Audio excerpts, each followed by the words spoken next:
Hello guys, it's me, Keither, back with another video after it's been just like a couple of days or something since my last video. Well, we don't need to talk about that. What we do need to talk about today is the FNAF movie. Oh my goodness. Yesterday I watched the FNAF movie and I was like, oh my gosh, I totally have to do a review of it. Because my friend Jack was like, you should totally do a review of the FNAF movie after you watch it. And I was like, that's awesome, and I'm so gonna do that. My eyes are being weird. Hold on. So I'm wearing the Spring Chat shirt. I don't even know if you can see that, but whatever. There's Spring Heat Boy. I also have a slight obsession with Springtrap and Bonnie. And yeah, I need to stop getting obsessive and like just generally obsessed and hyperfixated on fictional rabbit characters. I also recently watched The Amazing Digital Circus, which I knew would become a hyperfixation of mine like as soon as I saw it.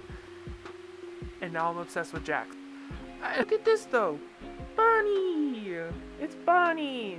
Yeah! I don't know. So, yeah, last night, I watched the FNAF movie. This will have spoilers in it, so if you don't want spoilers, please don't watch. But, oh my goodness. It was, oh my god. Very few shows and very few movies I've watched where I've just felt like empty and like soulless after I've watched it. I watched it on Peacock last night because my theater isn't playing it till like Thursday next week. We're not waiting that long, so I paid the $6 for the paid version of Peacock to go and watch it. Oh my god. Last weekend, while I was at Walmart, I bought like a bag of candy, and I ate the bag of candy last night, and I had a nice soda. It was pretty cool. Oh my god. So my wholehearted review of it is going to be in this video. The things that I thought were good about the movie, some things that I thought were bad about the movie. I'm gonna just straight away get over the like 3 things that I thought were bad about the movie. And by bad, I mean like not bad, but could have been worked on a little bit better. Number 1, the acting. I know like they're, you know, like YouTuber cameos and stuff, like they're not like full-on actors, you know, they're not gonna have the best acting, which, you know, is perfectly fine. But I feel like it could have used a little bit more refinement, maybe tried, you know, to do like a couple more takes, or, you know, some just kind of like refine that just like obviously like almost nervous feeling you could like sense that they had, especially with like Corey and like Matt Pat. It's a little more like cliche acting, like you could tell like it was just acting from Abby. I mean, she's a kid, you can't really like get mad at that at all, you know. See with the actors like Matthew Lillard and Josh Hutcherson, like their acting was like really good. Their acting was like amazing, and oh my goodness, just their acting was awesome. Another like small little gripe I had is that I feel like they tried to pace it a little too quickly. I feel like they could have slowed it down just a little bit and made the runtime go a little bit longer as well. But honestly, that's really all I can think of in like things that I would say are just like not good about the movie, but like I can't even say that. The things that were amazing about this movie, oh my goodness, fun. I loved the characters so much. Oh my goodness, Vanessa, Mike, Abby, William Afton, amazing. You know, it's just I loved the actors that they picked for these roles, and you know, stuff like that. And the Matt Pat cameo was, I'm sure, a big surprise considering the video that, you know, was going popular a little bit while ago when Matt Pat was being sad, you know, while he was watching the FNAF movie trailer. And I think what people fail to realize is that he's a theater kid. He's a theater and drama kid. Like, oh my god. To hear him say, that's just a theory, was freaking awesome. And of course Corey being there is just awesome. I personally never really watched Corey much, but I obviously know of him, and it's super cool to see that he was in it. Unfortunately, Markiplier wasn't able to be in it, but you know, there's a good reasoning behind it. Hopefully with the next movie he will be in it. 'Cause that's who I grew up watching FNAF stuff, is Markiplier, and watching all the animations to his like voiceover from when he played the game, and you know, stuff like that. Watching the FNAF musical, like, oh my gosh, my childhood. I loved what they did with the original plot of Five Nights at Freddy's.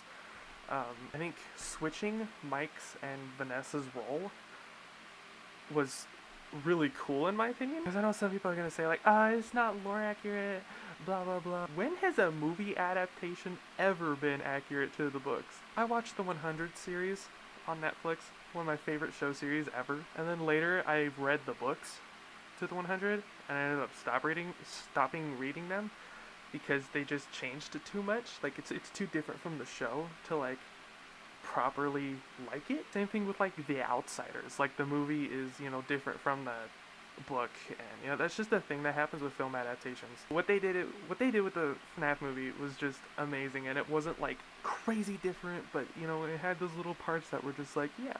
The reason they do that is so it's not like predictable, but they didn't do it poorly, which was awesome to me. I've seen some people gripe about the pillow fort scene, and I can't get over how adorable that scene was. It's my favorite scene from the movie. So adorable because Bonnie being my favorite animatronic, I love him so much, and it's just like, I was just so silly through the whole scene, and I loved him. The way he fell back was just so funny. And it's a deep, like, it has a deeper meaning than what people, like, originally think. These animatronics are just children. Yeah, obviously they're gonna do silly stuff like build a fort. Yeah, it was a little goofy, but, you know, and like, kind of, you know, like, out of context, but it was amazing. It's my favorite scene from the movie. The character building between Vanessa and Mike were just so cool. Like their scripts and you know their lines and everything was just perfect. I loved the scene where those people were breaking in, and then all the animatronics like went to go fight them, and I was like, yeah, get him. It's like I can't express how big the smile was on my face through the whole movie. Like 10-year-old me was just so happy that we were finally getting this movie. And then like towards the end of the movie, like that ending scene, oh my gosh, the fact that William said I always come back is just, oh, it like sent chills down my spine. It was awesome. Oh my god, the Springlock scene thing that every FNAF fan has been hoping to be in this movie was in it, and I had experienced a couple spoilers, you know, like a couple of days before I had watched the movie, like the fact that MatPat was in it, but that was like really it. I had no idea about the Springlock failure that was going to be in it, and it was just like, yeah, that's ignore, like, and then when they leave him behind and close the door, and it was just like, freaking 10 out of 10 movie. I get why the critic rating is so low, I do, but I think currently it's sitting at like a 24% on Rotten Tomatoes. Movie's not for critics anyways, it's for the fans. You know, the people who grew up with it like me. Because I got into FNAF like mid to late 2015. Around the time I think that FNAF 4 came out. And then I watched Markiplier's playthrough of it, and then it made me go back and watch his playthroughs from 1 through 3. I watched all the MatPat theory videos back then, which was oh so wrong. Back when we used to call it William Afton Vincent. I really wish I had like a coherent image of me wearing it, but I had this Five Nights at Freddy's shirt that had it was glow in the dark, and I had a Freddy plush on it, and I freaking lived in that shirt. It was my favorite shirt ever. Now I got this fire shirt, and I love it, and it's so cool. But I love the movie so much. I'm definitely gonna be rewatching it, and you know, when the DVD comes out, because the director was saying that there was gonna be a DVD coming out and possibly the score being put out on vinyl and CD, which you know me, I collect vinyl like a crazy person. I will be putting my grubby paws on that like as soon as I can. Like on this side of my desk, I have like a little FNAF shrine. I have, you know, about 6 books, there are 2 figures, and then over here on this wall I have a giant Springtrap tapestry. You can barely see it right there. And on this wall right here I have like a little poster thing from Security Breach that says remember to smile, we're watching. I love it so much. I have the unofficial survival guide of Five Nights at Freddy's. Is kind of goofy because it's not official and it's got a lot of wrong information. But then I've got the official character encyclopedia. I have the Silver Eyes, the Twisted Ones, and the Fourth Closet, and then the Fazbear Frights graphic novel, Volume 1. Still trying to get through the Silver Eyes. I am a terrible reader. Like, well, I can read, but like, I'm horrible with books. I don't know why. My entire childhood and teenhood, it's just been like, I can't read books. I can't get attached to them. But like this one I am. But like that, there's like that little piece in the back of my head that's like, but I don't want to read. But I'll read through all of them eventually. Yeah, the FNAF movie was incredible, and when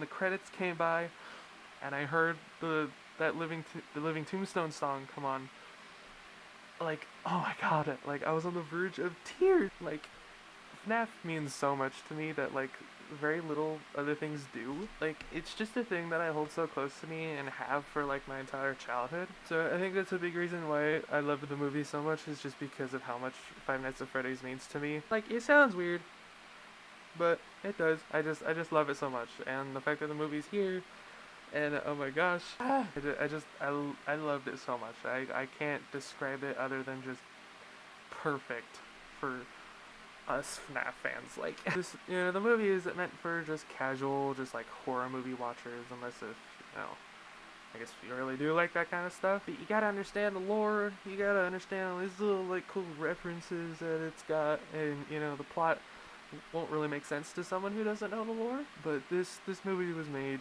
for us, the people, not the critics, which is why it has such a low critic score. But man, I cannot express how much I love that movie. But anyways, thank you guys so much for watching this video. I will hopefully start uploading more.